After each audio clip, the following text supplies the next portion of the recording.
All right, so I was really flagrant for what I just did. I'm going to explain myself before you jump down my throat. However, feel good, okay? Celebrate. This has been something that you guys have been asking for. It's something that I've wanted to do for a while now. I just haven't had a chance to do it. But it's the return of Flashback Fridays, and we're going to take it back, way back into time. Today on the LouieTeeNetwork podcast.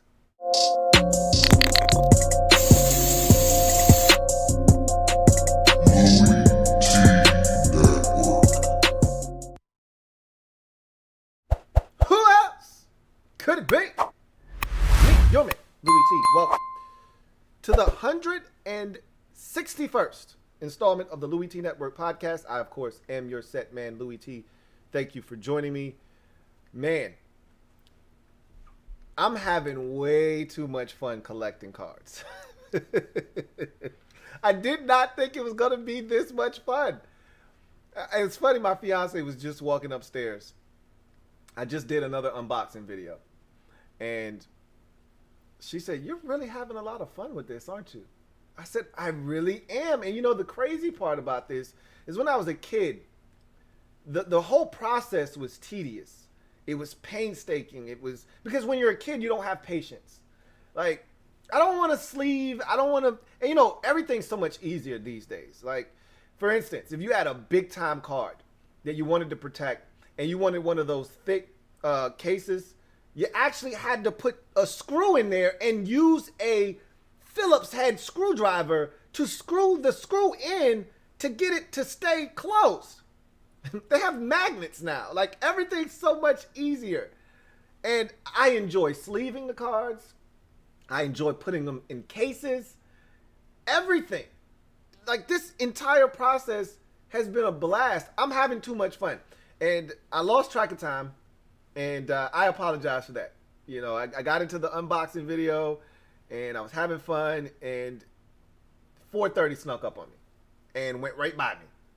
And I didn't even notice.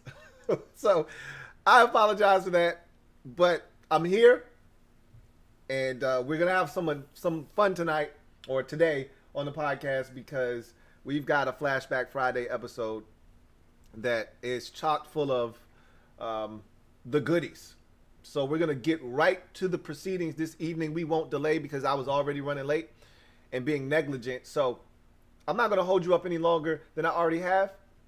Let me drop this gem on your melon. Open your mind, let your conscience be free. You're now rolling with your man, Louie T double E. Let me open you up. Get you thinking a little bit. So, 4 veterans. All have only known one team to this point of their careers. 4 different potential outcomes. So I'm gonna go through each and every single one of these players that I'm referring to. We start with one Aaron Rodgers in Green Bay, the saga that seems to never end. Will he, won't he be back in Green Bay? Will they trade him? I don't think he's going to be traded. I told you I'm not as emphatic on that as I was with Deshaun Watson and the Houston Texans. But I think it's more likely that he plays for the Green Bay Packers in 2021 than he plays elsewhere. We'll see. That said, there was a report that came out, I think it was early last week, maybe late last week, that stated that the Packers organization is really hopeful that Aaron Rodgers is willing and open to dialogue that will lead to them patching things up and him returning to play in 2021. And they seem encouraged because they've heard from guys that are close to Aaron Rodgers, former teammates that played with him in Green Bay. John Kuhn, former fullback, had some things to say, pretty much like, hey, Aaron isn't looking for, GM Brian Gutekunst to get fired or any of that. And he's open to potentially coming back. And he said he puts it at anywhere from 60 to 70% that Rodgers is back in Green Bay in 2021.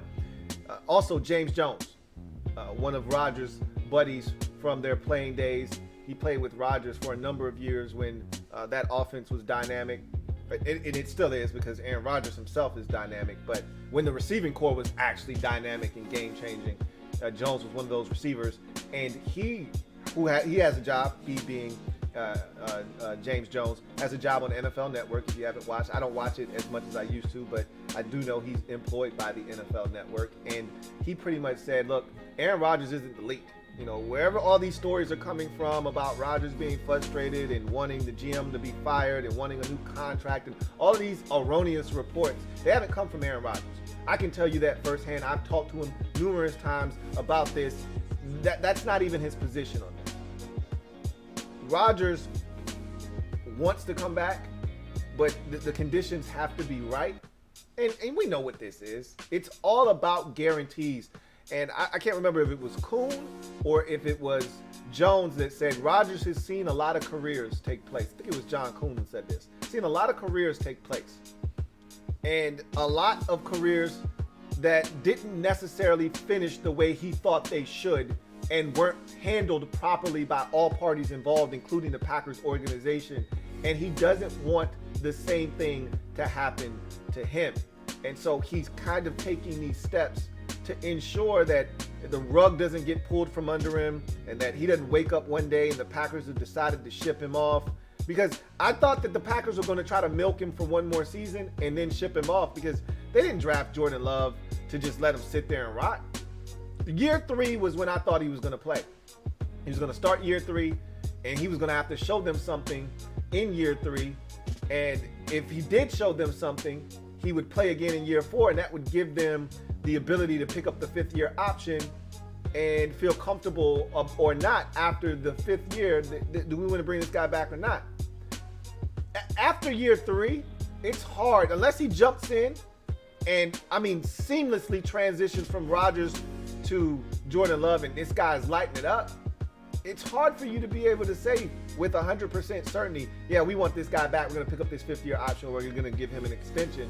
So to me, 2 years of sitting on the bench, year 3, he needs to be playing. Well, Rodgers is aware of that. He's no dummy.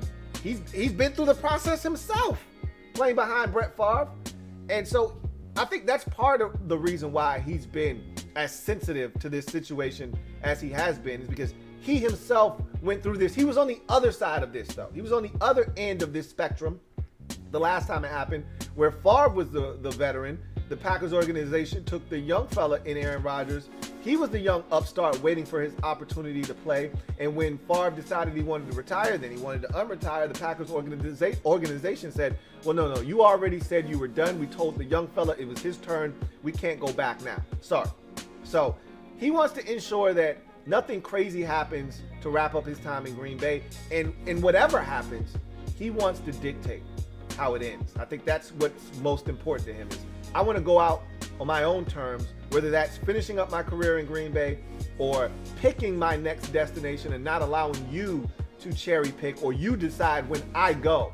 If I'm going to go, I want to know I'm going, and I want to know where I'm going. So I think he's going to be back in Green Bay. Okay, so of the 4 guys that I'm going to talk about, he's the one guy that's, I think, going to end up staying right where he's been for the first 16 years of his career. And think about that. Rodgers has been in the league 16 years. Now, obviously, he didn't play the first couple of years, but he's been in the league 16 years, and he's going into his 17th campaign. He was a first-round pick in the 2005 NFL draft. Let that sink in. I think only one guy has been in the league longer, and that's Ben Roethlisberger, and that's from the 04 draft, the year previous. So, wow, he's getting up there, man, and it doesn't feel like it. It doesn't feel like there's this drop-off coming anytime soon, but I think Brady has started to recondition us to think that, hey, it doesn't have to be the end in your late 30s into your 40s. You can play for as long as your body is willing and able. And Rodgers looks like his body is going to be willing and able. If he can stay upright to play till his 45, I don't see an end in sight right now. So God just won the MVP, so that tells you all you need to know.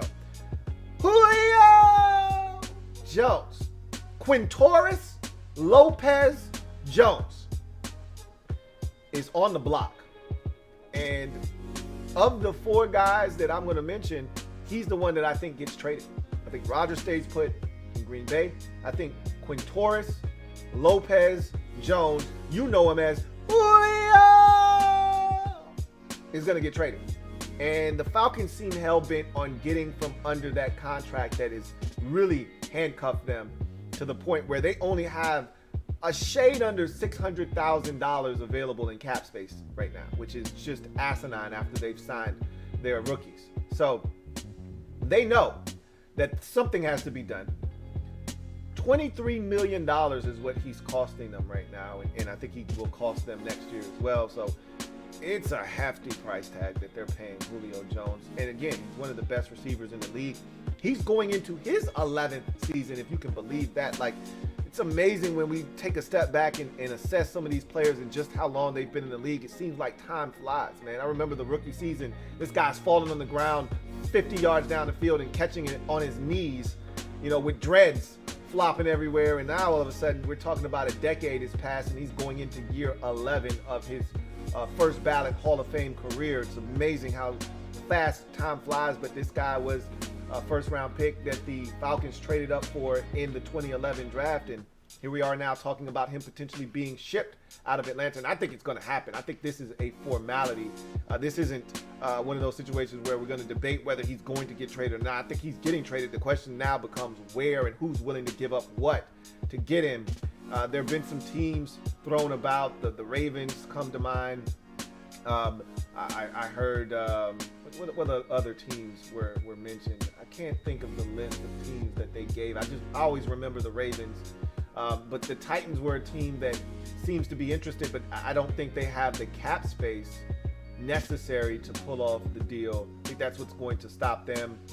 But Indianapolis was another name I think that was boundied about, and they definitely could use a number one. I think they're lacking. I don't think T.Y. Hilton is that guy anymore, so I think they could definitely use a true number one out there in Indianapolis among the list of teams that were brought up. But I look at that situation and I say, man, it's a hell of a end to an era in Atlanta if it in fact does come to an end, and I expect it to.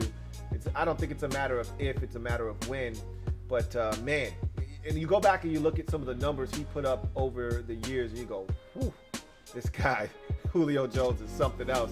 And I think he's still got something left, even though last year was an injury-riddled season where he missed a ton of action. I think he missed every bit of 5, maybe 6 games last year. But he's still super effective, still fast as ever, still big as hell, and still capable of destroying a defense. I'd love to see him go somewhere where he could contend and help somebody win. But we'll see what happens. No one's trading for Julio Jones that isn't in a position to win. Like the Cincinnati Bengals aren't trading for Julio Jones. It's going to be a contender. It's going to be the Ravens, the Titans, or the Colts, or somebody that's right there on the cusp, and they feel like a guy like Julio Jones puts them over the top. So it's not going to be some bottom-feeding team looking to try to come up on Julio Jones. It doesn't make any sense because he wouldn't fit their time frame anyway, going into year 11. So Arizona was another name, and I think only Arizona was brought up because DeAndre Hopkins was asked, would he restructure his deal to bring on a guy like Julio Jones, and he said yes, he would. So I think everybody would be interested in adding a talent like Julio Jones, even though he's starting to get up there in age. He's still a physical specimen and freak, and I think he's ultimately going to be traded. Then you get to 2 former Washington football team members to wrap up this group of 4 veterans that I think are going to have 4 different outcomes. The first of which, Ryan Kerrigan. Here's a guy that was drafted in that same draft with Julio Jones. We've done this on the podcast where we went through that legendary 2011 draft. Man, was that a hell of a draft or what? And those are 2 of the names that were drafted, I think, in the top 15. I believe Kerrigan might have been right outside the top 15. I think he was the 16th pick in that draft after they traded back from 10. But, you know, Julio Jones is in that draft. J.J. Watt is in that draft. I want to say that, shucks, I think that was the Cam Newton draft, if I'm not mistaken. That was a hell of a draft. Now, there were some misses in that draft in the top 15 picks, obviously with the quarterbacks, but Newton was the hit at the quarterback position. That was a really, really good draft in the first round. Anyhow, Kerrigan spent his first 10 years of his career in Washington. His contract was up. And so unlike Morgan Moses, who we'll talk about here in a second, who was still under contract, and the team released him. Kerrigan wasn't released. He was just not re-signed. And he was able to land on his feet, coincidentally enough, with a family member in the division with the Philadelphia Eagles, where he's excited to get on the field and play some ball. And he said he's not holding any ill will towards the Washington football team organization. And he's not that kind of guy to be vindictive, but you'd be lying to yourself if you don't think he's going to be juiced and ginned up for those 2 games against Washington. He's going to want to destroy Washington in those games. And so contract expired. It wasn't renewed. He's now a Philadelphia Eagle after spending the first 10 years of his career in Washington and setting the Washington football team all-time sack record with 95.5 sacks in his career to this point. And then Morgan Moses was the big surprise of this group, because Rodgers, we saw what was brewing there for a little while, and I think it came to a head with the playoff loss to the Buccaneers. With Julio Jones, we heard rumblings and grumblings that he could potentially be on the block because the Falcons needed some cap space and some breathing room and some cap relief. Kerrigan, I wanted to trade him two trade deadlines ago, when he had some value, when he still had a year left on his deal, when we weren't going to be winning anything anytime soon. I wanted to move on from him then, when I think he could have fetched Washington an early 3rd-day pick, like maybe a 4th-round pick or so. I was ready to move on from him then. Obviously, they weren't ready to do so.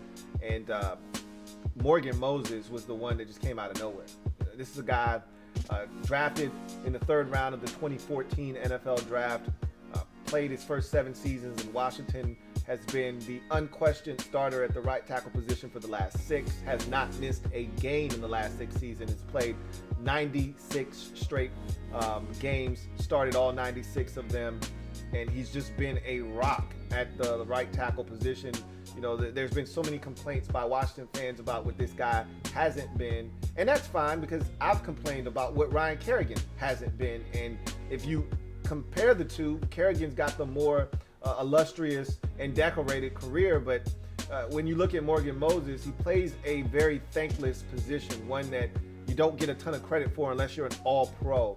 And no, he wasn't an all-pro. He wasn't a pro bowler, but he was a damn good, solid, quality tackle that I knew each and every single week was going to show up and play. That said, he had 2 years left on his contract. He just turned 30 a month or 2 ago, so he's still relatively young in NFL years for a tackle.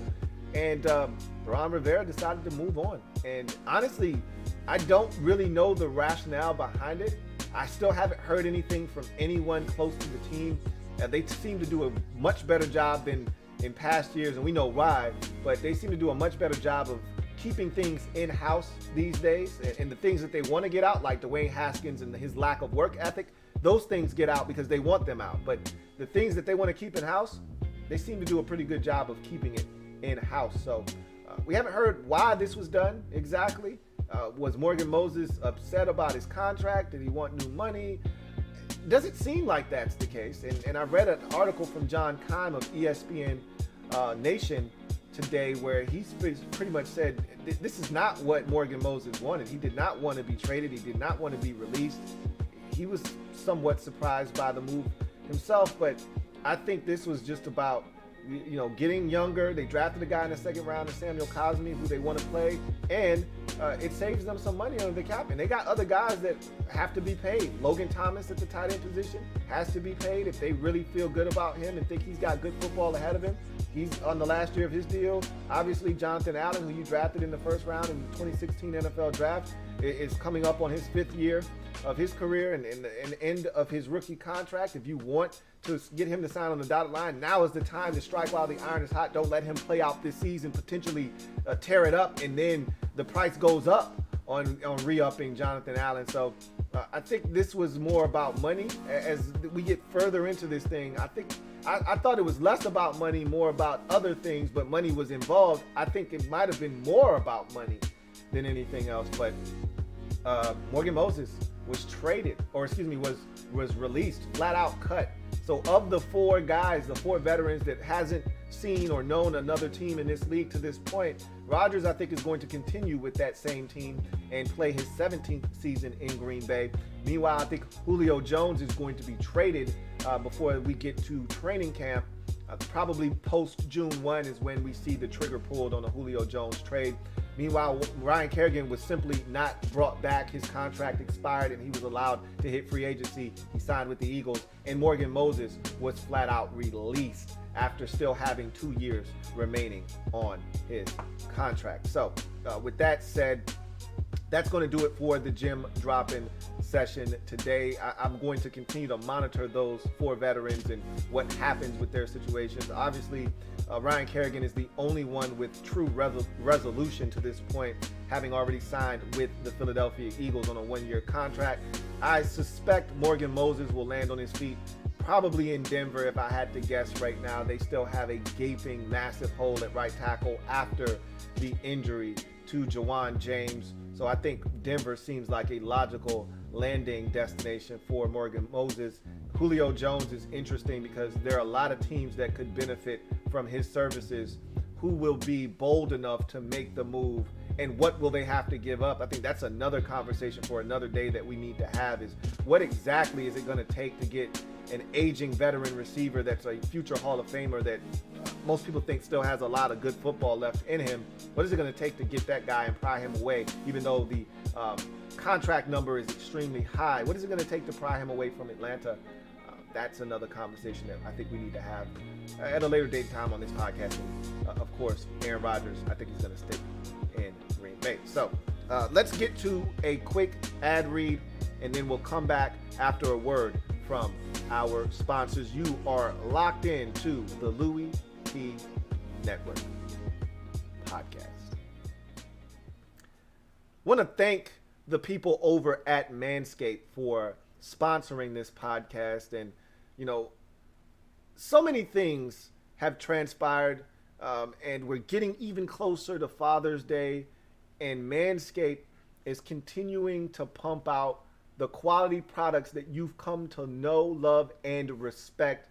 And they've got a brand new 4.0 lawnmower that they've just released, and the skin safe technology is as good as ever. And products like these are the reason why they're among the leaders in the below the waist grooming industry. Manscaped continues to pump out quality products like their ball deodorant, or it's called their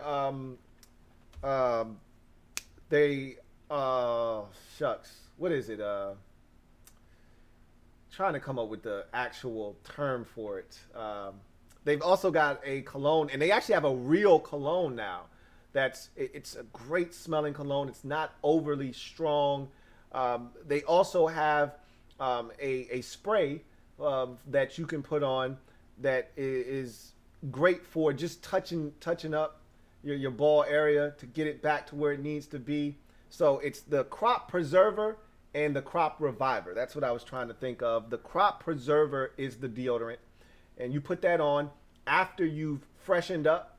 And again, just like deodorant, it's the same concept. You wake up in the morning, you brush your mouth, you groom yourself, you put deodorant on because you want to have that protection, just like when you brush your mouth in the morning. Some people ate first and then brush their mouth. To me, that's backwards, okay?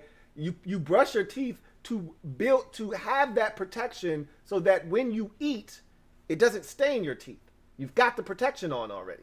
Same thing with the ball deodorant. With that Crop Preserver, you put that on, it gives you the protection you need.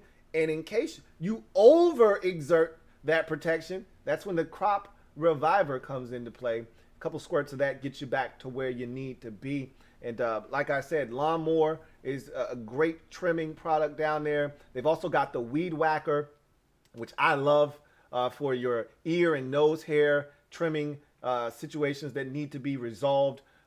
There are so many different products that they bring to the table that, to me, are top-notch and top of the line, that I put my name on the line when I tell you go to manscaped.com, put in the promo code LouieT to get you 20% off and free shipping. That's manscaped.com. Use the promo code LouieT to get you 20% off. To me, they're the best in the game right now at male grooming, especially below the waist. If you're looking for some tools to do the job, there aren't any better than what Manscaped can provide for you. And again, if you're out there and you need grooming tools as a male, and Father's Day is right around the corner, what better gift to get for your dad, uncle, or whomever, brother, than a manscaping toolkit? All right, whether it's the perfect package or you put together something of your own, Manscaped has all the tools for the job. And trust me when I tell you this, from firsthand, your balls will thank you. So let's get to our next segment, and I'm excited about this next segment because we haven't done this in a while. So let's go ahead and do this. Now let me take a trip down memory lane, coming out of Queensbridge, back down memory lane on the LouieTeeNetwork podcast. Ah, yes. You're now tuned in to the smooth sounds of your man, Louie T, on 103.5. Smooth jazz on 103 with your man, Louie T. As I turn on my shock DJ quiet storm voice for y'all as we go down memory lane. Man, oh man, I got a memory lane for y'all today. Top 10 quarterbacks since 2010 drafted. And what made me come up with this concept was when we were going through the 2021 NFL draft process, Washington fans wanted to go up so desperately for a quarterback. They gotta go get a quarterback. Gotta go get Trey Lance. They gotta go get Justin Fields. They gotta go get one of these guys. And they wanted to go into the top 10. And I'm saying that's probably not the smartest of ideas. I think the Bears did it right. Wait till that guy falls out of the top 10 and then make your move. And the Bears did that. And I don't know if Washington was interested in any of the quarterbacks that were available in Fields or Jones, but they didn't make a move. I don't blame them. That said, I want to take a look at the list of top 10 quarterbacks that have been selected since 2010. So we're talking about 11 years worth of quarterbacks drafted in the top 10 picks. 26 of them have been selected in the NFL draft in the first 10 picks. And I want to talk about those quarterbacks and the success rate that you're looking at with this right now. So my criteria for what constitutes success: you have to have been either extended a contract by the team that drafted you, or you're currently passing the eyeball test despite not being at a point where you have received a second contract with your team, the team that drafted you into the league as a rookie.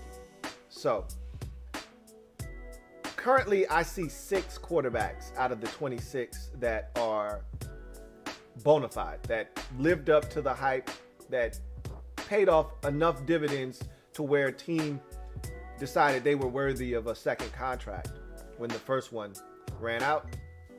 And then I have 5 guys that we could disagree on that I feel like passed the eyeball test. So let's start all the way back in 2010.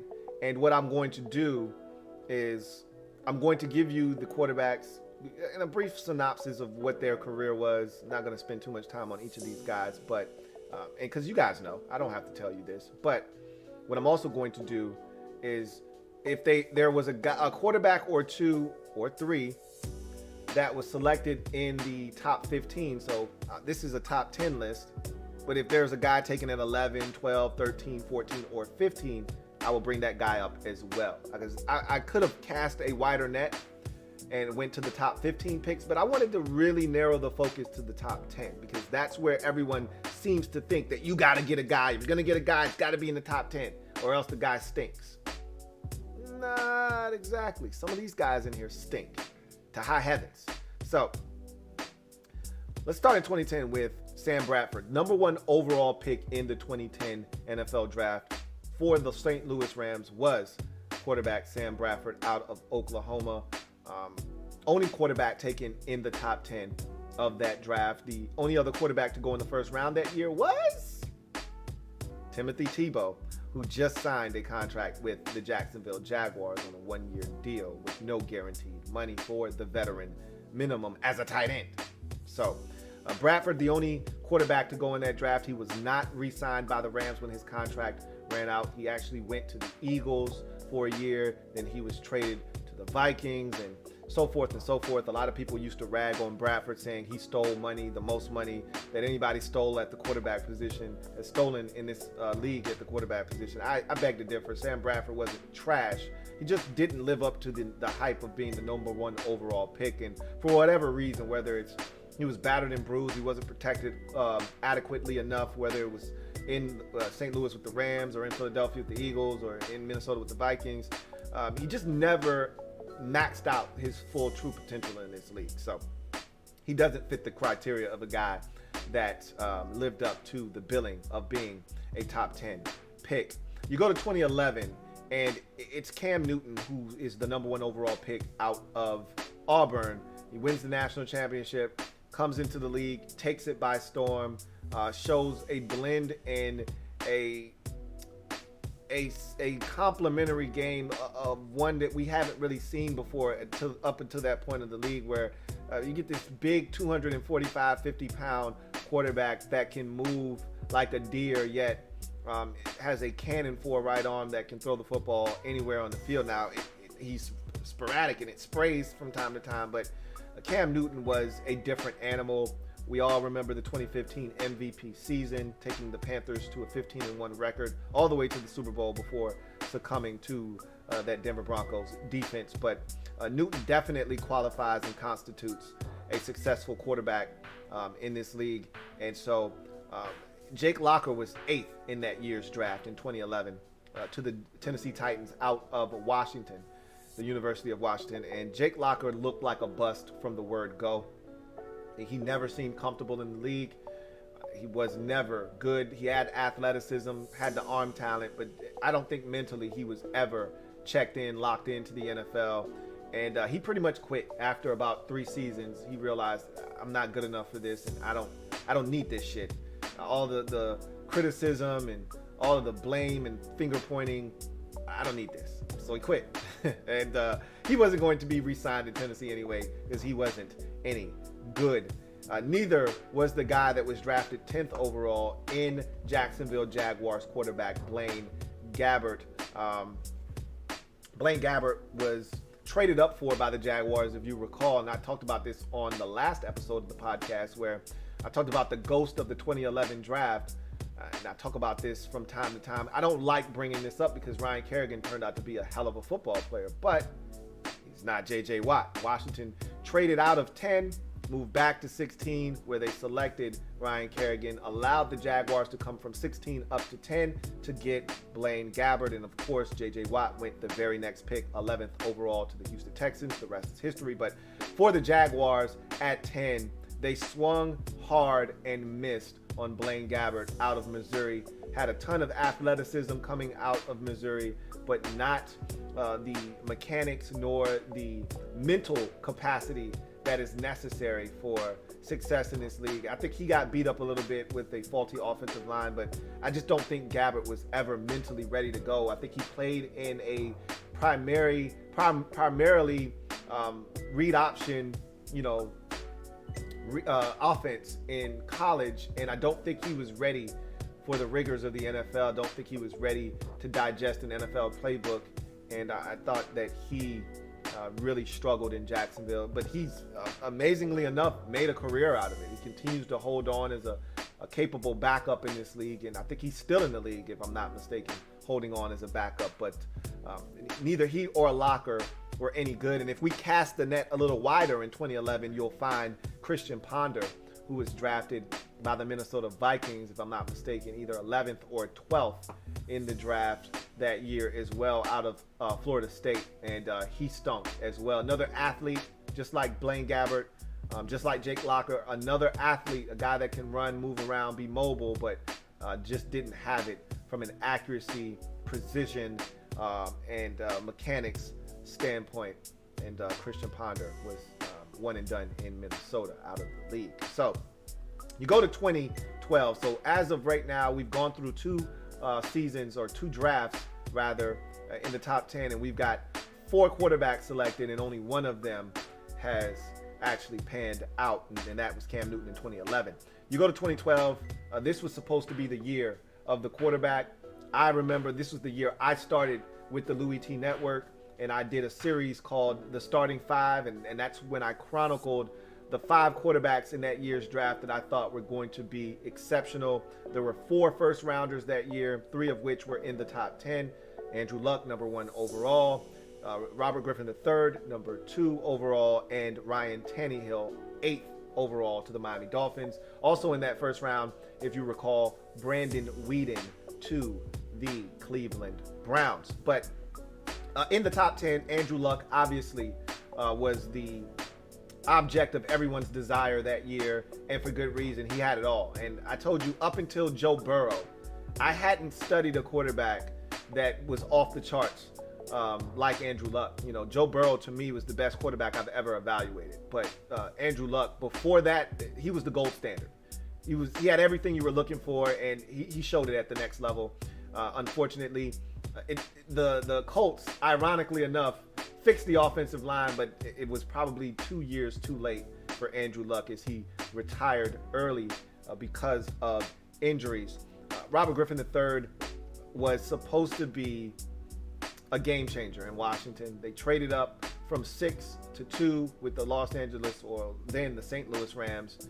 Gave up a boatload of picks to do it. Griffin was outstanding in that 2020 season. Won Rookie of the Year, 20 touchdowns, 5 interceptions, 3,200 yards passing. Led Washington to a 10-6 record. Won the division, had a home playoff game, but succumbed to injuries, and then got into it with Mike and Kyle Shanahan. It turned ugly. The rest is history. He is now out of the league currently. And then finally, Ryan Tannehill, 8th overall to the Miami Dolphins. I remember doing a ton of homework on Tannehill that year because, and if you were wondering, the starting 5, that series that I did, Andrew Luck, Griffin, Tannehill, Weeden, and of course, Russell Wilson, okay, who was selected in the 3rd round that year. Anyway, Tannehill I had done a ton of work on out of Texas A&M because I thought that's who Washington was going to take at number 6, and Shanahan did later confirm that had Washington not gone up for Robert Griffin III, that's who they were prepared to take at 6. And he kind of fit what Mike Shanahan wanted to do, the athleticism as a former wide receiver to run bootlegs and things of that nature, and the arm strength to get the football wherever it needed to go. I thought Ryan Tannehill was going to be a solid quarterback in this league. He turned out to be exactly that. The Dolphins did extend him in Miami. They ultimately traded him to the Tennessee Titans, and he's been outstanding for the Titans, taking them to the playoffs 2 years in a row, including the first year being that of the AFC Championship game. So Tannehill and Luck in that draft both constitute hits in the top 10. So now we're staring at 7 quarterbacks in the first 3 years of this look back in the draft in the top 10 at the quarterback position. 3 quarterbacks out of 7 have hit. Not a bad percentage, but it's going to get a lot worse. So you go to 2013, and this was one of the worst drafts for quarterbacks in recent memory. No quarterbacks taken in the top 10, which is damn near unheard of in today's NFL. It's impossible that a quarterback not be taken in the top 10, let alone not in the top 5. And usually the quarterback is number 1 overall. There's got to be either no clear definitive guy, or there's just a stud up there, more likely than not a pass rusher that's just breathtaking that you say, hey, we got to take this guy. But short of that, generally quarterbacks go first. And there were none in that draft. And the first quarterback wasn't taken until 16th overall in that year's draft, and that was E.J. Manuel. So that tells you how bad that draft was, that E.J. Manuel was the first guy taken, and then the second quarterback was taken in the second round, and that was Geno Smith. So that was a really ass-tastic draft in 2013 for the quarterback position. So no quarterbacks taken in the top 10 in 2013. We go to 2014, only one quarterback was taken in the top 10 of that draft, and it was one Blake Bortles of the Jacksonville Jaguars, who was selected third overall by the Jaguars and out of Central Florida. And I was a big Blake Bortles guy. I'm not going to lie. I'm not going to deny. If you go back, you watch the breakdowns in 2014, I thought this kid was going to be exceptional. He was big. He was athletic, had a big arm, could do everything. I just thought Blake Bortles had all he needed to be successful at the next level. And for whatever reason, he just wasn't. And there might have been a lack of experience. There may have been a lack of protection. There may have been a lack of mental capacity. I don't know what it was, but he definitely never, ever got to the level that I thought he was going to in Jacksonville. And to take it a step further,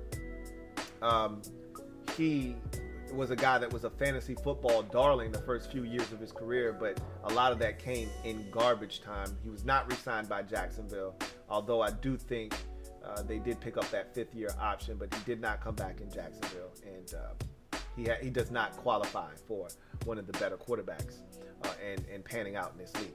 2015, this was another one of those drafts where you thought, man, you shouldn't miss at the top of this draft, with Jameis Winston going number 1 overall out of Florida State, and going number 2 right behind him, Marcus Mariota out of Oregon. So Winston came in, burst onto the scene at Florida State when they were still a program and a powerhouse under, I want to say that the coach at Texas A&M, I see his face, I can't think of his name. He was still at Florida State Jimbo Fisher was still at Florida State at the time.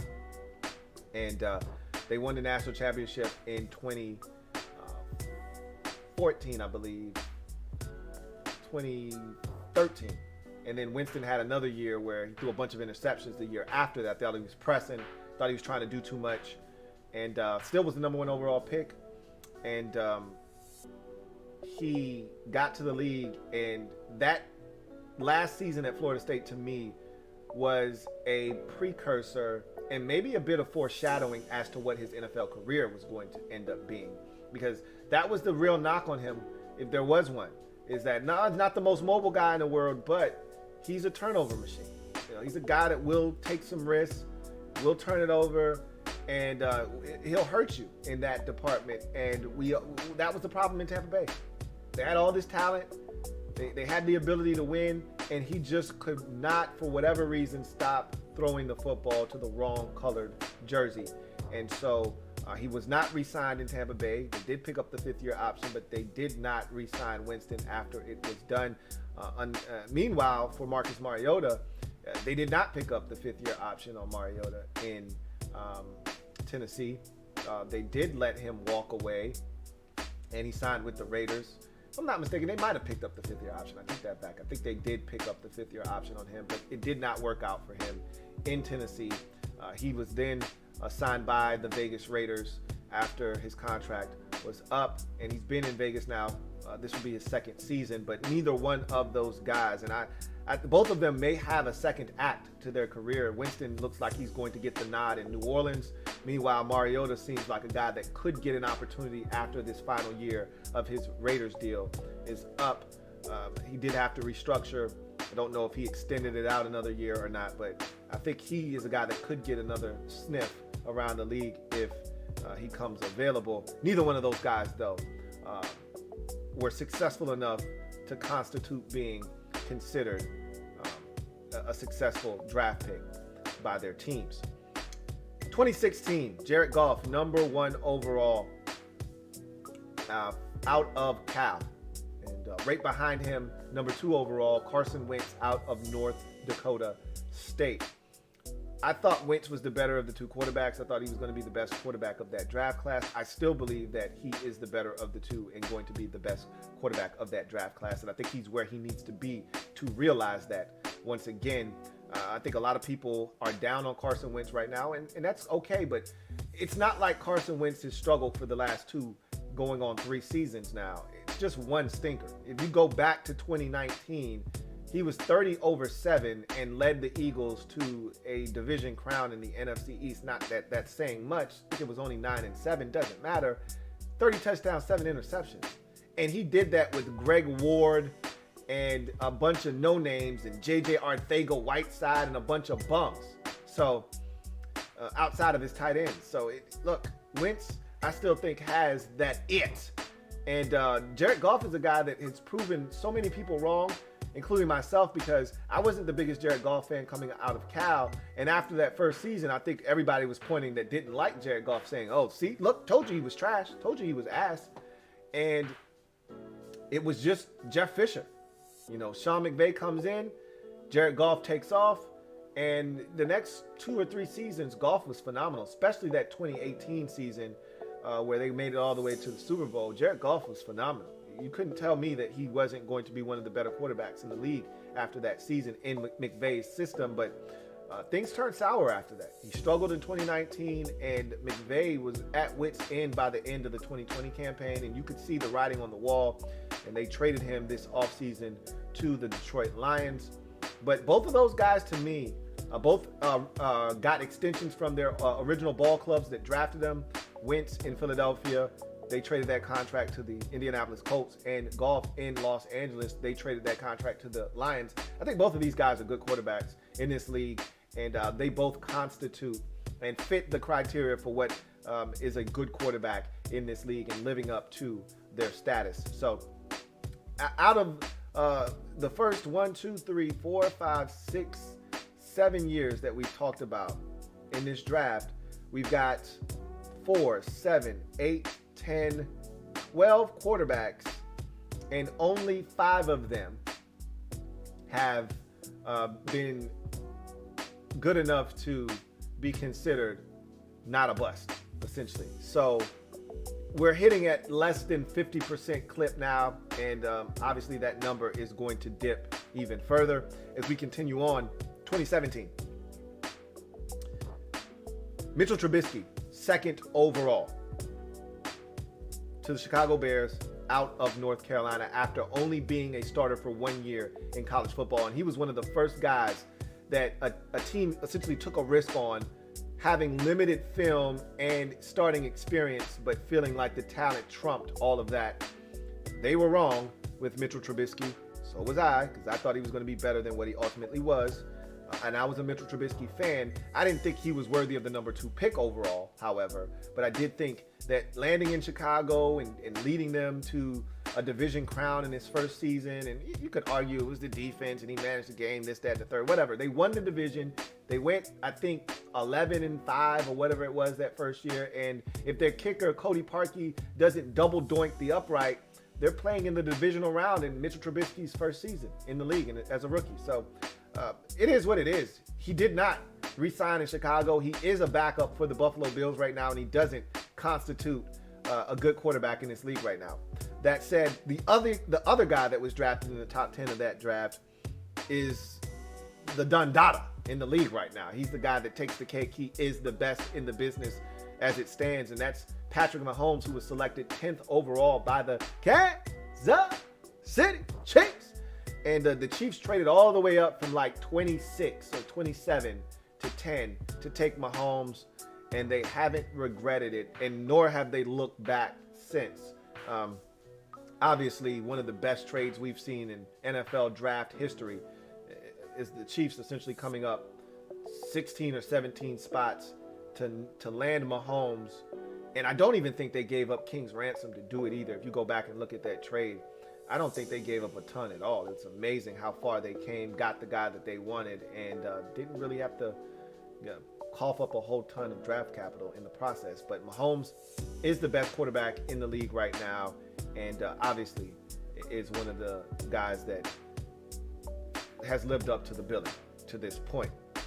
And if you look at that same draft in 2017, if we were to cast a wider net, Deshaun Watson is in the top 15 of that draft as well. I think he goes a pick later, the very next pick, to the Houston Texans. And they themselves traded up with the Cleveland Browns, if I'm not mistaken, to take Watson in that draft. And so he would give you another quarterback that has been successful, but he's not in the top 10.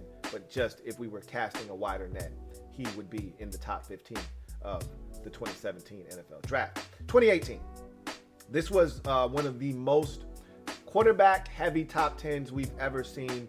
It's still one of the most quarterback-heavy top 10s we've seen. I think it's tied with another draft, maybe the 1983 draft, I believe. Maybe. I can't, don't quote me on that. I don't know if there's another draft that we've seen 4 guys go in the top 10, but this was the draft I kept referencing when we were talking about this year's draft, because we started talking about the first 4 picks and maybe 4 for 4 at the quarterback position and potentially a 5th going in the top 10, which is something I would have never seen before. This was the only draft that rivaled that. In 2018, you get Baker Mayfield, number 1 overall to the Cleveland Browns out of Oklahoma. 3rd overall, you get Sam Darnold out of USC. Josh Allen comes in 7th overall to the Buffalo Bills out of Wyoming. And then the Arizona Cardinals traded up to number 10 to select Josh Rosen out of UCLA. So we'll go through these quarterbacks quickly. Baker Mayfield, to me, and this is when the color of how I highlighted these quarterbacks changes for me. So all the quarterbacks that are hits in the league right now, I highlighted them in pink. The ones that I deem to be guys that I think are going to ultimately be good quarterbacks in this league, and I'm sold on them, I highlighted them in orange. Mayfield is one of the guys in orange. I think this fit with Kevin Stefanski is exactly what the doctor ordered. It's exactly what Mayfield needs. A run-heavy offense that allows him to go play-action fake. I think he's superb off of play-action fake, driving the football down the field. And I like Baker Mayfield in that offense. I think he's going to do some good things for them. And I think Kevin Stefanski is the perfect offensive play caller for his skill set. He went number 1 overall, had a rough season 2 years ago when the Browns got a little too big for their britches, decided that they wanted to hire Freddie Kitchens as their head coach when he was not prepared for that position. And shit went sideways quick. But they got a handle of it. And now Mayfield is back on track, and I think he's going to be a good quarterback in this league.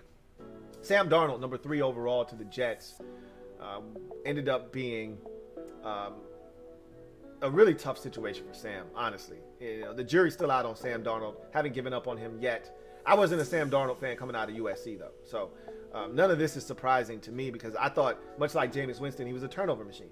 Coming into the league now, with Winston, I just saw more talent. I saw a guy that was a winner at Florida State. So I was willing to overlook some of those turnovers, because I thought he had some redeeming qualities that would outweigh the turnovers, which hasn't happened in the league for Jameis Winston. But that didn't happen for Sam Darnold either.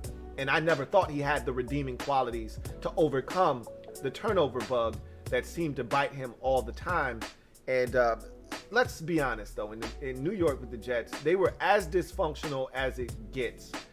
If you want to say Washington was the most dysfunctional organization in the NFC, then the Jets were their counterpart in the AFC. And they're still a mess. I think they're getting their act together now. I like what they've done with the head coach, and to a lesser degree, I like what they've done with Joe Douglas as the GM. And I think the roster is starting to turn around, and I think that maybe, you know, brighter days are ahead for the Jets, but they weren't bright. Nothing but grim, dark, nasty, dirty days for Sam Darnold in New York. And Adam Gase as his head coach was a mistake.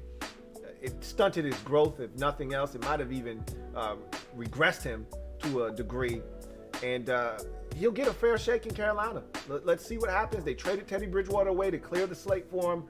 It's his keys to the car. Let's see if he wrecks it or if he cleans it up, gets it a paint job, and is able to stunt around town in Carolina as the guy. But he doesn't constitute a hit right now at this moment. Josh Allen, that was my guy in that year's draft. If you remember, and I've told you a million times because, well, he was my guy. Out of Wyoming, big kid, great athleticism, ridiculous arm. He had everything. And I thought he was a winner at Wyoming, strapped that entire program to his back. I thought he was ready for the big show, and he proved it last year. You know, if there were any doubters out there, any naysayers, anybody that thought, oh, this guy stinks, 2020 put him on the map. And he was in the MVP conversation, and I think everybody views Josh Allen now as one of the premier young quarterbacks in the league. And when the mantle is finally passed over from the Rodgers and the Roethlisbergers and the Breezes and all of those guys, they finally hang it up in Rivers, and there's none of those guys left. It's going to be Allen, it's going to be Mahomes, it's going to be, that next wave of quarterbacks that are just the new guard in the league at the quarterback position. Allen definitely is a hit for the Buffalo Bills, 7th overall. And then, wow, 10th overall, Josh Rosen, Arizona Cardinals. Whew, that got funky fast. I mean, that guy literally got one season. It was just as dysfunctional as it was in New York for the Jets with Sam Darnold for that 1 year. Poor Josh Rosen never stood a chance. He got lambasted in his rookie season by poor coaching in an organization that lacked direction for that 1 year. There's the same GM that drafted him is still there, and Steve Keim. They fired the head coach that was there, and he's probably just the nicest guy in the world. I don't know him. I don't know him at all, but he was the Carolina Panthers defensive coordinator. They gave him the opportunity to be the head coach. He was not ready. He was in over his head. You could tell he was struggling that year. And Josh Rosen was one of the guys impacted the most by that dysfunction. And I don't think he was going to be good anyway, honestly speaking. But that shit didn't make it any better for him. He hasn't really played since that 1 year, that rookie season in Arizona. He's bounced around. He's been on like 18 different teams already. Suffice to say that his career is probably over. No chance of him being a starter anyway. At this point, he'd be lucky to salvage his career as a backup in this league. So that was a big whiff by the Arizona Cardinals. And it makes it 2 times worse because they traded up to get him that year. They came up and got him. And then we all remember the 9 mistakes taken before me, quote by Josh Rosen at the end of day 1 of that draft. Ouch. That did not age well at all. So you get 2 hits in that draft, 2 misses in the top 10 of that draft. And we haven't seen another draft produce 4 top 10 quarterbacks like the 2018 draft did. 2019, Kyler Murray goes number 1 overall in that draft. Obviously, he's a hit. He's a slam dunk right now. Early in the 2020 season, he was talked about as a potential MVP candidate. That quickly subsided, but he was really good in his rookie season. He was even better last year, even though he had an injury that really hurt the Cardinals down the stretch, and they ultimately missed the postseason. Despite being in the driver's seat with about 3 games to go, they missed out on the postseason last year, but they're poised for a breakout with Cliff Kingsbury as their head coach, and I think Kyler Murray is going to be the guy that breaks out finally and leads them to a bonus football. And then number 6 overall in that 2019 NFL draft, Daniel Jones, quarterback, New York Giants by way of Duke University. Very controversial pick at the time. Nobody thought that Daniel Jones was worthy of a top 10 pick, maybe other than the Giants and their GM Dave Gettleman. Maybe he didn't think Daniel Jones was worthy of a top 10 pick either, but it was either take him at 6 or run the risk of losing him, because the Giants, I don't think, selected again until maybe either 15 or 18. They didn't want to run the risk of somebody else snatching him up. It wasn't 15 because Washington drafted 15. Speaking of which, there is another top 15 quarterback in that 2019 NFL draft. I just told you who it was. Dwayne Haskins went 15th overall to the Washington football team. And so I think the Giants were like 18th the next time they would select, and they were afraid a team like Washington would take their guy, so they just took him at 6. Whatever the case may be, the jury's still out on Daniel Jones, and they've done everything this offseason to put him in a position to succeed. They went out and got all the weaponry one can ask for. Maybe they left the offensive line a little unattended to. That's a debate that I think Giants fans are having right now. But in terms of skill position players and talent that they've surrounded them with, there is no question that they have put the onus on Daniel Jones to succeed. And if he can't, they're going to start looking elsewhere for production at the quarterback position. You get Saquon Barkley back. That's like drafting a first-round pick all over again, because he missed pretty much all of last season. I think he got injured in week 2 last year, so he's coming back. They also got him a backup running back in Devontae Booker should something occur with Saquon Barkley during the course of the season. They went out, they signed Kenny Golladay. They drafted a wide receiver in Kadarius Toney. They also went out and signed Kyle Rudolph and John Ross to add another bit of speed. They're loaded at receiver now. They've got multiple tight ends. They've got a bunch of backs. He's got everything he needs now. No excuses for Daniel Jones. And we'll see what he does. But right now, he doesn't constitute a hit in New York for the Giants. 2020, Joe Burrow, #1 overall. I saw enough. And look, I was super high on Burrow. I told you he was the highest rated quarterback I've ever evaluated. So I'm biased. But, I mean, who didn't watch Joe Burrow and say, okay, he's legit? Like, who didn't watch him before the injury and say, yeah, he's got it? Burrow, to me, is a hit. Number 5 in that draft in 2020, Tua Tagovailoa, jury's still out on him. Now, they cleared the deck for him. You know, they moved on from Ryan Fitzpatrick, who was looking over his shoulder last year. A lot of people felt like if Fitzpatrick wasn't benched, the Dolphins make the postseason last year.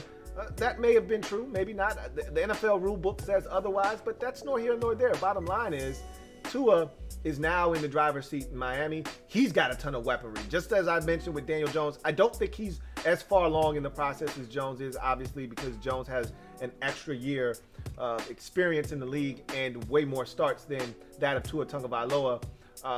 But similar to Jones in this offseason, Chris Greer, the GM of the Dolphins, pretty much said, all right, we're going to surround you with all the weapons you need. No excuses from you. We got you a big-time receiver in Will Fuller V in free agency. We got you another big-time receiver in the draft in Jalen Waddle, your ex-teammate at Alabama.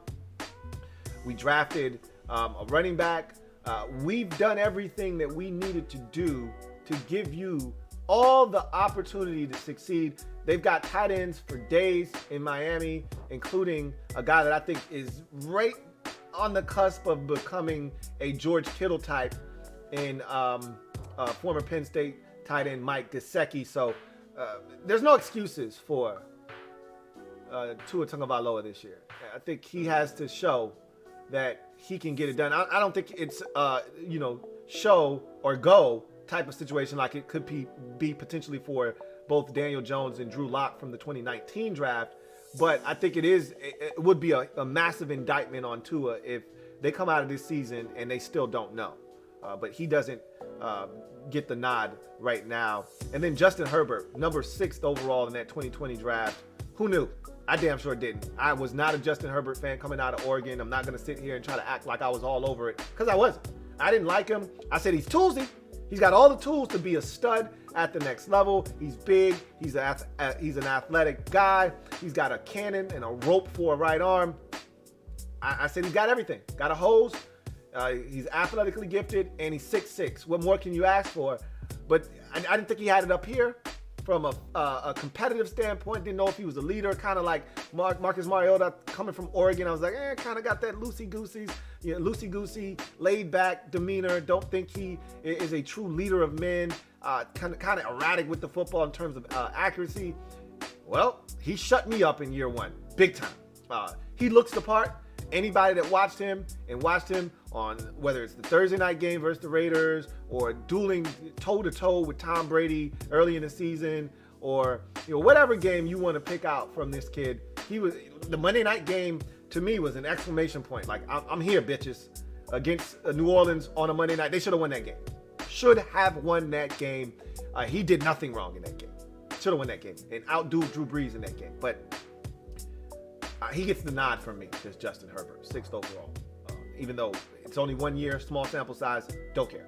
Do not care. Won the Rookie of the Year offensively. Obviously, if Burrow stays healthy, I think he wins it. But both of those guys, to me, are hits. And then, obviously, we got the 2021 NFL Draft, and the jury's out on all these guys. We don't know what any of them are going to be, but they go 1, 2, and 3 in the draft. Trevor Lawrence, 1 to Jacksonville out of Clemson. Number 2 in the draft, Zach Wilson to the New York Jets by way of BYU. And number 3 overall, Trey Lance to the San Francisco 49ers from North Dakota State. So you get 2 quarterbacks outside of the top 10, but inside the top 15 in that draft as well, in Justin Fields, who goes 11th overall to the Chicago Bears, and Mac Jones, or Michael McCorkle Jones, goes 15th overall to the New England Patriots. So 26 quarterbacks in all in the top 10 selected in the last 11 seasons. 1, 2, 3, 4, 5, 6, 7, 8, 9, 10, 11, 12, excuse me.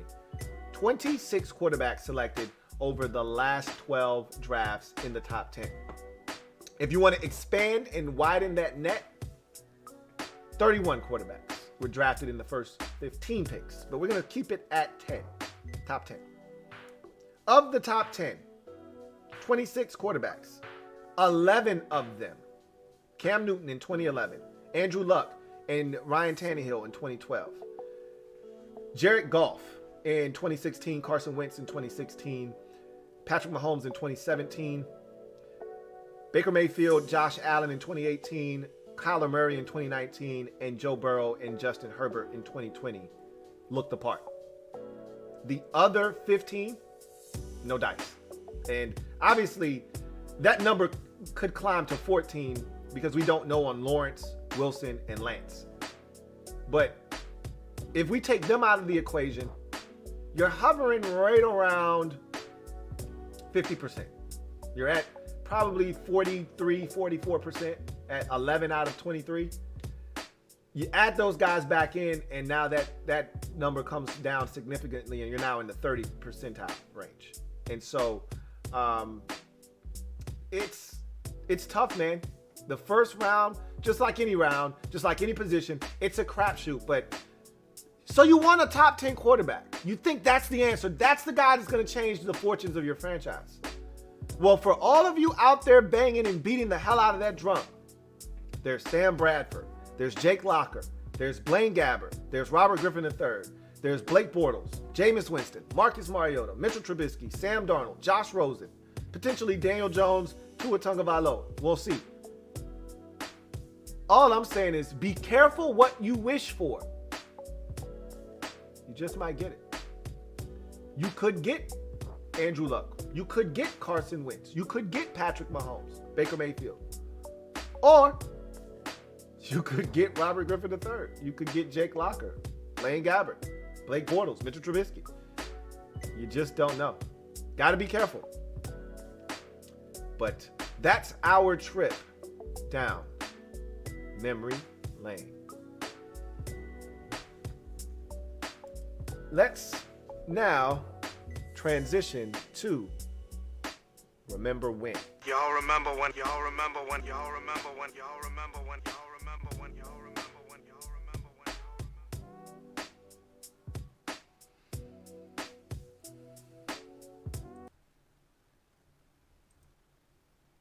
y'all remember when, y'all remember when, y'all remember when, y'all remember when, y'all remember when, y'all remember when, y'all remember when, y'all remember when, y'all remember. Ah, yes. Remember when. Remember when. And we're going to take it back. I think I got a super chat. I want to knock this out real quick. Let's see. Freddie Lee. Before we get this thing kicked off, Freddie Lee, thank you for the super chat, writes, Louie, is it true that the Washington football team is still trying to trade for Watson? If so, do you think Ron Rivera is willing to give up for him, and what do you think he would give up? No, I don't think he's an option for Washington. If culture is something that Ron has been pushing, this narrative of culture, which this is something that is important to him, there's no way he's going after Deshaun Watson, innocent or not innocent. It's a bad look for the Washington football team and their organization. And they've done so much to change the image of this team, the outward perception of this organization. I don't think they go near Deshaun Watson with a 10-foot pole. I think all of the noise you're hearing coming from fans and people in the media that think it makes a ton of sense, which it does, but this isn't coming from Ron Rivera and company. They don't want anything to do with Deshaun Watson. Ron's wife wouldn't be happy about that. Tanya Snyder wouldn't be happy about having a Deshaun Watson type. And again, he may not have done anything wrong. And I don't know. I told you we're going to let this whole situation play itself out. It's just a bad look. And I just don't see Ron Rivera signing up for it. So I wouldn't even entertain it, honestly speaking, Freddie. So let's get to remember when. Remember when NFL teams coveted pure pocket passers? You know, what got me to thinking about that was this draft that just passed, 2021 draft, and the shit that Mac Jones had to take because he was immobile, essentially. And he's not as bad as an athlete as we have made him out to be, but he's not the other guys in this draft. He's not Zach Wilson. He's not Trevor Lawrence. He's not Trey Lance. He's not Justin Fields.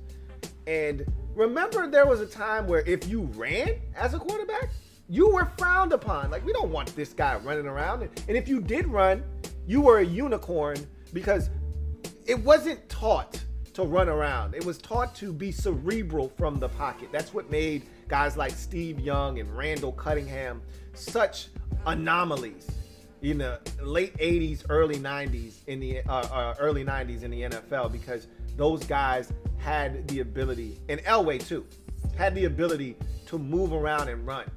You know, for the most part, it was Warren Moon, it was Jim Kelly, Troy Aikman, Joe Montana. Those were the quarterbacks that won and won big. Phil Simms, they weren't running anywhere. Those guys had 2 left feet. Quarterbacks weren't running anywhere. It was Steve Young and it was Randall Cunningham that ushered in this new wave of athlete and a new way of thinking about the quarterback position. But it still didn't take, I think, until Michael Vick, Donovan McNabb. I think I'd be remiss if I didn't mention McNabb. I think 99 draft was McNabb out of Syracuse, and he changed the game. And then after McNabb, it was Vick, and then that's when Vick blew the lid off of the whole discussion about mobile quarterbacks and things of that nature. And then he just made it okay for everybody to look for that kind of a guy. But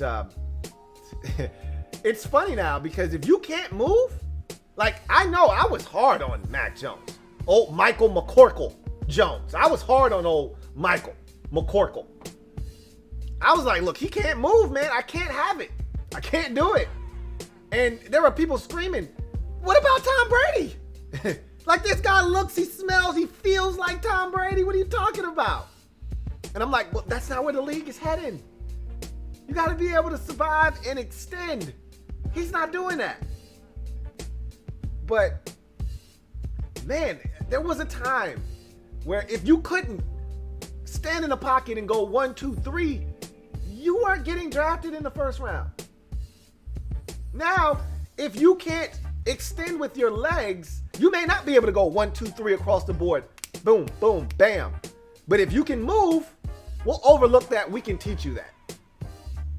Got a strong arm, you passed the eyeball test, had some good play in college, and you're an athlete, we'll overlook the fact that right now you may not be able to get past your second read and get to the check down. We'll overlook that. It's just amazing where we are right now, but that's where we are. Remember when shows were recorded in front of a live studio audience? You remember that? You remember when you would hear Cheers is being recorded in front of a live TV studio audience? Remember that? When you would hear the fans or the audience laughing in the background and it wasn't just a laugh track? Or if a celebrity, like if you're watching Martin and a celebrity appears, if it's Biggie, you go, you hear, and they clap for like 35 seconds and he can't even get his line out because they're still clapping. Remember that? Remember when? First of all, what happened to studio television shows? All there is what are the name? Reality television shows now. There are no studio television shows. All of those have moved to like Netflix. Everything is reality television now. What the hell happened? There's no creativity. There's no ingenuity. There's no cohesiveness. They're taking a bunch of shows from the past and trying to remake them. What the hell is going on, man? Where are all the creatives at? I don't know, but I remember when shows were recorded in front of live TV studio audiences. Some of you probably don't, and probably don't care. Y'all remember when 300-pound offensive linemen used to be considered massive? Remember when? Like, it's funny, I was thinking about the first offensive line that really ushered in the big 300-pound offensive line, because I went back to find what the average weight of offensive linemen were, and I didn't want to go back too far. So I went back to the 80s, and then I made my way to the 90s, because I figured the 80s, guys were still 280, 285 in the 80s, 290. You know, if you were 295 in 1987, man, this is a big guy. He's a powerhouse. Okay? So the average weight in the 1980s of an offensive lineman, height and weight, 6'4", 272 in the 1980s. That was the average height and weight for an offensive lineman. It wasn't until the 90s that offensive linemen started to hit that 300-pound threshold. The 90s average height and weight for an offensive lineman, 6'4", 300 pounds. So they were barely hitting 300 pounds. Not everybody had gotten on the 300-pound train in the 90s. But that first offensive line that ushered in this new wave of 300-pounders that were road graders and dominators was the Dallas Cowboys line of the early 90s, the Great Wall of Dallas. Nate Newton and Larry Allen and Mark Tuinei, and Mark Stepnoski, and those guys were beasts. And they were all big, and they were all physical. Kevin Gogan, they were all nasty, okay? And they just kept coming in waves at you. That was the first line that was like, everybody was 3+, 3 bills north of it. And from that point forward, it just became a thing. But before that, you know, everybody was walking around at 280, 285. I just told you, 272 in the 80s. That was the average size weight-wise for an offensive lineman. Let that digest in your brain for a second. 272. That's a defensive end in this league. If you go back to the 70s, they were 250 pounds. They were 255 in the 70s. 255. But we know the athletes are now bigger, stronger, faster. As of 2015, the average height and weight of an offensive lineman is 6'5", 312 pounds. So you know what it is now. If you're 290, man, we got to get you in the weight and conditioning program. We got to get some weight on you, man. You're not getting drafted in the first round at 298. That's for damn sure. So it's a different game now. But I remember when.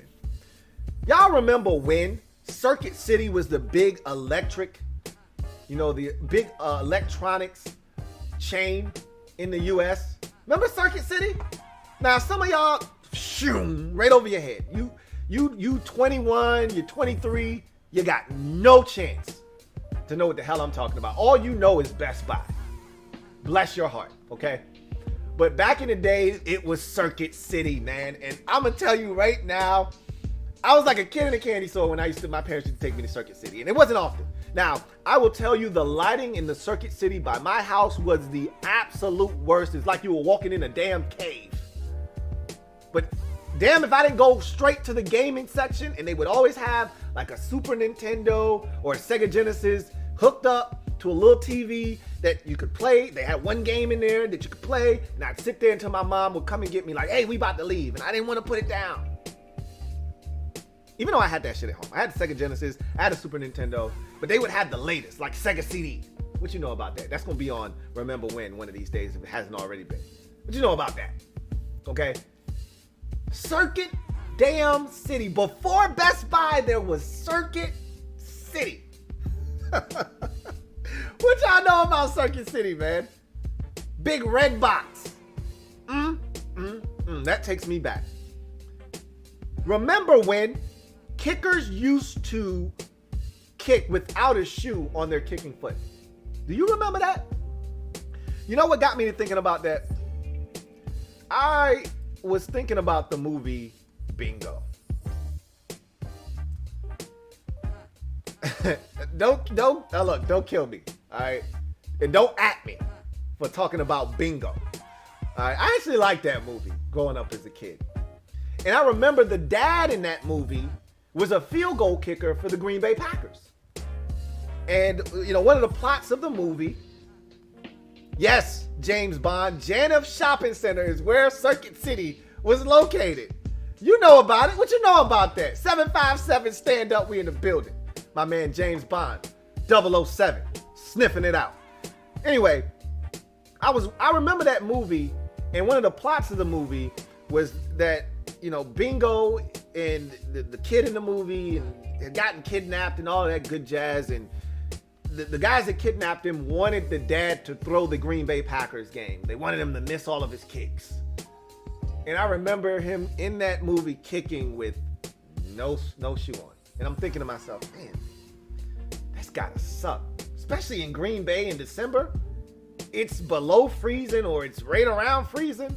And you got no shoe on and you kicking a ball that's probably like a damn block of ice. And this is what you guys used to do back in the day? I'm gonna kick a damn block of ice as hard as I can, 45 yards with no shoe on. Who made this shit up? Who raised you? As a wise man once said to me, who raised you? What kind of nonsense is that? If you think kicking a football in sub 20 degree temperatures is a smart idea, you need to go wash your face and get your mind right if you ain't got no damn shoes on. The hell is wrong with you? They used to do that shit like it was nothing back in the day. Mark Mosley, only kicker I can remember to ever win the NFL MVP. No shoe on his kicking foot. I didn't make the rules up, man. I'm just telling you. That was a different time, man. They were built different. Okay? These kickers today, kicking with no shoe on, are you crazy? They break a nail and they're like, I'm out for the next month, man. My nail has to grow back. Hell no. It's crazy. Anyway, I digress. Remember when daytime talk shows were all the rage? I mean, daytime talk shows were the shit. And I'm about to go through a list that if you came up in this time period, then you like, damn. Because as a dude, you have no business watching daytime talk shows, but them shits was on and they were popping, okay? That was reality television before reality television. The closest you were going to get was a couple of chicks going at it on Ricky Lake. Go Ricky, go Ricky, go Ricky, go Ricky. That was the closest you were going to get to reality television. What you say about my mama? So let's go through the list of them, because everybody and their mama had a talk show in the 90s, late 80s through the 90s. Phil Donahue. Remember Phil Donahue? Thick ass, red, orange tint frames, white hair. Phil Donahue show. What about the Ricky Lake? I just brought up Ricky Lake. That was one of my favorites. Go Ricky, go Ricky, go Ricky. Doom doom doom doom doom doom doom doom doom doom. Oh, anyway, I digress. Y'all sending me down. I'm telling y'all, when we go down these roads, man, no telling where we gonna go. You didn't expect to be talking about the Jerry Springer show or the Maury, and it's just Maury now. But it used to be the Maury Povich show. What you know about that? Okay. Obviously, you had Oprah, but it used to be the Oprah Winfrey show. It wasn't just Oprah. It wasn't just Maury. Back in those days, you went first, last name. We went full government. We didn't abbreviate nothing. We didn't just go with soccer first names or last names. How about Sally Jesse Raphael? What? Oh, I just took you back with that one with the red frames. Sally Jesse Raphael. What you know about that? Stop it, man. How about Montel Williams? Bald head. Montel used to get serious on some of these shows where he kind of get down on one knee, or he get that voice where he go, are you telling me you really thought that that was the best decision you could make for your child? Montel used to get in their ass. How about Geraldo? Come on, man. The Geraldo Rivera show. Come on, man. I can't make this stuff up. I can't make this stuff up. And then the Jenny Jones show. I wasn't a Jenny Jones fan, but I remember the Jenny Jones show. And there are more. I could go on. I'm going to stop there because that's plenty. 90s talk show circuit was lit. Daytime talk shows into the evening. Ricky Lake used to come on at 5. You should be watching the local news. I wasn't watching the local news. My mama wasn't watching the local news. We catch it at 6. We got to watch Ricky Lake. Man, I remember when. The question is, do you? And that's going to do it for me, your man, Louie T, on the latest installment of the Louie T Network podcast. That was an episode well in the making. It's been a long time since we've done a Flashback Friday episode, and I've had people asking me, begging me for a new Flashback Friday episode, and we finally threw it back. And as always, that was a lot of fun. So that's going to do it for me, your man, Louie T. I thank you guys for joining me here on the program. I will catch you guys on the other side of this weekend. There will be more unboxing videos coming out of this channel for the CCS, so check that out if you're interested. If you haven't already done so, please like this video and subscribe to the Louie T Network podcast on whatever platform you're getting it on. If you're just a viewer of it on YouTube, please hit the like button and subscribe to the channel if you haven't already done so. Turn on that notification bell as well. But in any event, that's going to do it for me, your man, Louie T. I thank you guys for joining me on this Friday afternoon/evening.